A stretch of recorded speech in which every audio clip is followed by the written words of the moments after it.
Je viens de passer par 10 émotions différentes en un seul épisode. C'était juste incroyable. Bonjour à tous, j'espère que vous allez tous extrêmement bien mesdames et messieurs et bienvenue sur cette toute nouvelle vidéo. Une vidéo qui va bider comme jamais, je le colle, je m'y attends, c'est sûr et certain, elle va bider comme jamais. Mais une vidéo qui me tient tellement à cœur, mais surtout que je ne peux pas m'empêcher de tourner. Pour la simple et bonne raison mesdames et messieurs que je viens d'enchaîner les 2 derniers épisodes de la saison 3 de Stargirl. Du moins les 2 derniers épisodes qui sont sortis jusqu'à aujourd'hui, c'est-à-dire le 10e et 11e épisode. Et c'était des foutus masterclass. C'était des foutus masterclass. Et si j'ai une seule chose à dire, c'est que je suis content d'avoir attendu une semaine avant de regarder l'épisode de la semaine passée. Parce que j'ai pris du mon temps, l'épisode n'était pas sorti, du coup je me suis dit ok je m'en fous, je vais regarder quand je serai libre. J'ai pas été libre. Du coup j'ai pas regardé l'épisode la semaine passée. Et heureusement que j'ai pas regardé l'épisode la semaine passée. Heureusement que je viens de regarder 2 épisodes en même temps. Parce que mesdames et messieurs, le cliffhanger de la semaine passée, c'était une dinguerie. C'était à la fois triste, émotif, bizarre, important. Il y avait aussi de la tension. C'était incroyable. Mais surtout, révélation mesdames et messieurs. Révélation mesdames et messieurs. Monsieur Jordan McKent n'est pas mort. Est-ce qu'on peut faire plus symbolique pour une fin d'une série ? Est-ce qu'on peut faire plus symbolique pour fin d'une série ? J'en doute très fort. Une fin mesdames et messieurs. Une fin mesdames et messieurs, si vous saviez la fin qui nous attendait pour la fin de Stargirl, on n'est pas prêt. On n'est vraiment pas prêt. Dans le sens où la série a commencé avec Icicle, elle va se terminer avec Icicle. Le mec ça fait 2 ans qu'il programme son plan. Ça va être incroyable. Ça va être incroyablissime. Et je vais pas vous le cacher que durant tout l'épisode, parce que j'avais entendu quelques-uns de vos retours durant un live, et vous étiez nombreux à me dire masterclass. Moi, j'ai pas vu la masterclass. Durant le 10e épisode, j'ai vraiment pas vu la masterclass. J'étais là en mode ouais, qu'est-ce qu'il raconte et tout. J'allais même vous faire une petite story Insta en mode pourquoi vous m'avez dit que c'était une masterclass, il n'y a rien de ouf et tout. Mais vu que le 9e épisode, il était incroyable. Genre, le 9e épisode, c'est limite le meilleur épisode de la série. Avant de regarder le 11e, bien évidemment. Le 9e épisode, déjà, il était incroyable. Donc juste la baston, Courtney ainsi que Cameron qui allait enfin parler de Jordan, le combat final, Rick qui avait explosé Courtney, mais vraiment il s'est passé tellement de dingueries durant le 9e épisode, la bataille, enfin le combat dans la maison des McKent, il était incroyable. C'était rempli de tension, Courtney qui comprenait pas ce qui se passait, elle était divisée entre 2 teams, c'était abusé à quel point cet épisode il était masterclass. Et j'ai envie de vous dire en fait que toute cette saison de Stargirl est masterclass. Il n'y a pas un seul épisode que j'ai pas adoré. Il n'y a pas un seul épisode où j'ai pas ressenti 10 000 tensions. Il n'y a pas un seul épisode où je me suis ennuyé, où j'ai pris mon téléphone. C'était oufissime. Du coup, le 9e épisode, on va pas en parler. Que ça soit Courtney et Cameron qui allaient enfin lui expliquer pour son père. Rick qui devient un peu... c'est Rick en même temps, mais voilà. Entre le combat dans la maison des McKent, comment la vieille dame elle s'est fait défoncer. Et elle, qu'est-ce que je la déteste. Qu'est-ce que je déteste la grand-mère de Cameron. C'est le pire personnage de toute l'histoire des pires personnages. Même Ombrage, elle est rien devant elle. Ombrage de Harry Potter, c'est rien devant celle de la grand-mère de Cameron. C'est abusé à quel point je la déteste. Ça, c'était le 9e épisode. Il avait vraiment placé la barre vraiment très haut. Du coup, il y a eu le 10e épisode, tout le monde avait collé la masterclass. Et moi, quand j'ai démarré l'épisode, déjà, ça démarrait avec les Crocs. Du coup, là, je me suis dit, ok, ça sent pas bon. Je me suis directement dit, ok, ça sent pas bon parce qu'ils ont bien focalisé l'épisode sur les Crocs. Et après, à la fin, quand il y a eu leur fille qui les a appelés sur téléphone, quand ils ont sauté de joie, je me suis dit, ok, c'est sûr et certain, ils vont crever. Ils vont crever là, maintenant, tout de suite. Je l'ai senti.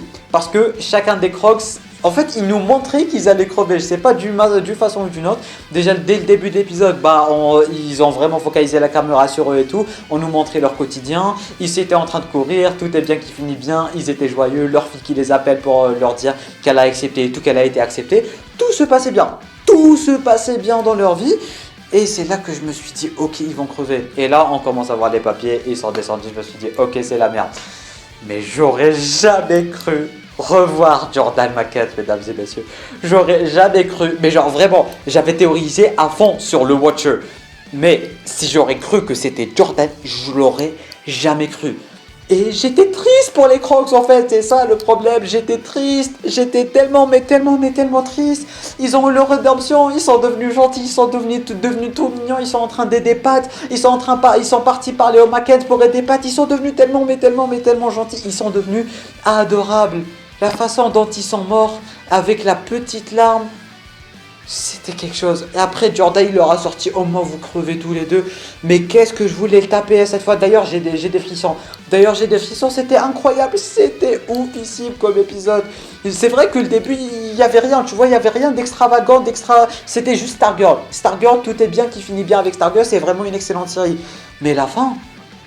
j'étais triste, j'avais les larmes aux yeux pour les Crocs, c'était incroyable, je m'en rends toujours pas compte. J'avais les larmes aux yeux pour les Crocs, et heureusement que j'ai regardé l'épisode aujourd'hui, heureusement que je n'ai pas regardé la semaine dernière, parce que j'aurais jamais pu attendre avec un cliffhanger de cette taille. Parce que ce cliffhanger, il nous dit que la série, elle va avoir une fin masterclass. D'ailleurs, pour ceux et celles qui ne le savent pas, il y avait le mec qui avait écrit la série, je ne sais pas comment on les appelle, je suis un peu dans les nuages avec la série, Du coup, il avait dit qu'il avait écrit 2 fins possibles, dans le sens où il savait qu'il y allait potentiellement avoir cancellation. J'ai pas le mot en français, mais bon, il savait que la série allait être annulée d'une façon ou d'une autre. Du coup, le mec, il a écrit 2 fins possibles à la série. Comme ça, si la série, elle continue, il y aura un cliffhanger. Si elle continue pas, bah, ça sera la fin de la série. Et là, juste le fait qu'il y ait Jordan McCann, genre ça a commencé avec lui, ça va se terminer avec lui. C'est comme si on était dans une fin de saga, c'était comme si on était un peu comme ce que je vous avais dit dans la vidéo attente concernant la saison 9 de Flash et tout, dans le sens où on a un point A, on connaît là où on va aller vers le point B et on est en train d'y aller, tu vois. Genre vraiment... Tout porte à croire qu'on aura une très belle fin. Il y a les personnages, les OG personnages qui sont de retour, le méchant original qui est de retour, qui était là au début et du coup il était toujours là, même à la fin il était en train de les espionner et tout, pour qu'à la fin le mec il a un plan et c'est lui qui va clôturer la série. Je trouve ça tellement symbolique mais aussi incroyable. Cameron aussi qui est en train de se rendre compte de l'identité de son père, Courtney etc. qui est en train d'entrer dans ce monde. Ça fait 2 ans qu'on attend ça, c'est juste incroyable. Bref, le 10e épisode, c'était une foutue masterclass. Maintenant, on va parler du vif du sujet. Maintenant, mesdames et messieurs, on va parler du 11e épisode. Ce 11e épisode, mon cœur, il battait 100 à l'heure. Dans le sens où le 10e épisode, il tantisait Jordan. 11e épisode, c'était l'épisode à Jordan. Le mec, comme si de rien n'était, je m'excuse pour les Crocs, je suis vraiment désolé et tout. Alors qu'il a tué les Crocs. Et alors que, en fait, ils sont d'un côté morts comme une mère, tu vois, dans le sens où on les adorait et tout. C'est vrai que ça nous a touchés et c'est vrai que j'avais vraiment les larmes aux yeux. Mais ils auraient pu, je sais pas, parce qu'ils sont morts et directement. Après, il n'y a pas forcément eu de répercussions, un truc dans le genre, à part du côté de leur fille Artemis.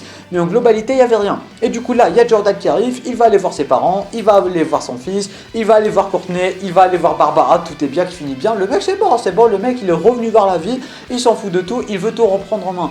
Et du coup, on a un petit dilemme qui va se poser entre Courtney ainsi que Sylvester, dans le sens où est-ce qu'on va le tuer ou est-ce qu'on lui fait confiance. Mais du coup, apparemment, on ne peut pas lui faire confiance vu qu'il est du côté de Goya Grodd. Bon, c'est pas Goya Grodd, mais vous voyez ce que je veux dire. D'un côté, on peut pas lui faire confiance, d'un côté, Courtney va sûrement lui faire confiance. Je sens la masterclass arriver et je sens la mort de Sylvester. Je sais pas pourquoi, mais je sens qu'il va crever.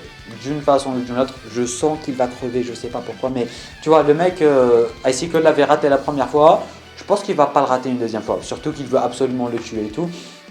C'était incroyable. Stargirl, mais quelle série! Mais quelle série, mesdames et messieurs. Entre Cameron aussi qui avait dit à Courtney que je veux plus te revoir, Cindy qui est de retour, Yolanda qui appelle sa mère, la scène finale, qu'est-ce qu'elle était remplie d'émotions avec la petite musique et tout. J'ai même Shazam la musique parce que je l'ai adoré. Bref les gars, il y avait Yolanda qui a parlé à sa mère qui était en pleurs et tout, on ne sait pas qu'est-ce qui se passe. J'ai hâte pour le 12e épisode. Normalement, il reste uniquement 2 épisodes. On n'est pas prêt pour la fin. Et surtout, on n'est pas prêt à dire adieu à la série. Personnellement, je ne suis pas prêt à dire adieu à cette série. C'est très clairement une masterclass. Ils n'arrêtent pas de nous épater épisode après épisode après épisode. J'ai hâte de voir comment ça va se terminer. Ça se termine normalement dans 2 semaines, si je dis pas de bêtises. À part s'il y a une pause, dites-le moi en bas dans les commentaires. Mais on n'est pas prêt. On est vraiment, mais genre vraiment pas prêt pour la fin. C'est insane. On va chialer. Supergirl n'a pas réussi à me faire chialer à la fin. Je sens que Stargirl ça va réussir. Je sens que Stargirl ça va réussir. Bref, mesdames et messieurs, je pense avoir dit ce que j'avais à dire à propos de cette vidéo concernant le 10e et 11e épisode de Stargirl. Techniquement, je dis bien techniquement, malgré que cette vidéo va bider et malgré que les vidéos Stargirl vont bider, techniquement il reste uniquement 2 épisodes. Je vais en profiter, je vais en parler parce que je sais que je vais avoir des remords et des regrets dans le sens où j'ai pas parlé de la série avant que se termine. Du coup, il y aura forcément une vidéo la semaine prochaine concernant l'épisode et il y aura forcément une vidéo la semaine d'après pour la fin. Pour la fin. Oh là là, juste le fait de dire fin pour Stargirl, ça me met dans un état pas croyable. Bref, mesdames et messieurs, tu peux laisser un petit pouce bleu, tu peux t'abonner à la chaîne YouTube ainsi qu'activer les notifications en cliquant juste là. Tu peux regarder notre vidéo en cliquant juste là. Et moi, je vous dis à très bientôt pour une toute nouvelle vidéo. C'était Namiat, portez-vous bien.